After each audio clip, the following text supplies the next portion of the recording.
How to change your avatar on IMO. Hi everyone, welcome back to Wake&Tech.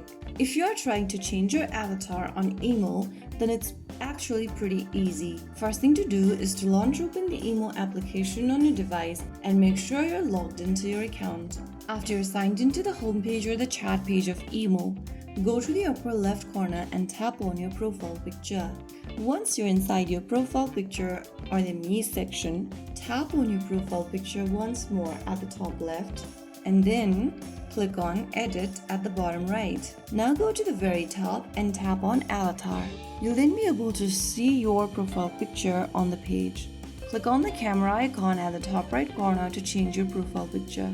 Now you can go ahead and select an avatar pre-made by IMO by tapping the IMO avatar option. Select a different avatar and click the check mark at the bottom right. Or if you don't want to do that, if you want to use different photo, then click on choose from album and select your existing picture. Or you can also tap on take a photo and take a picture of yourself from your device's camera.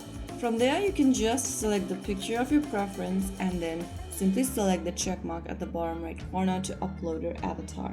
So that is how you can easily change your avatar on IMO. If you found the video helpful, don't forget to like, share and subscribe to our channel. I will see you again in the next video. Thank you for watching.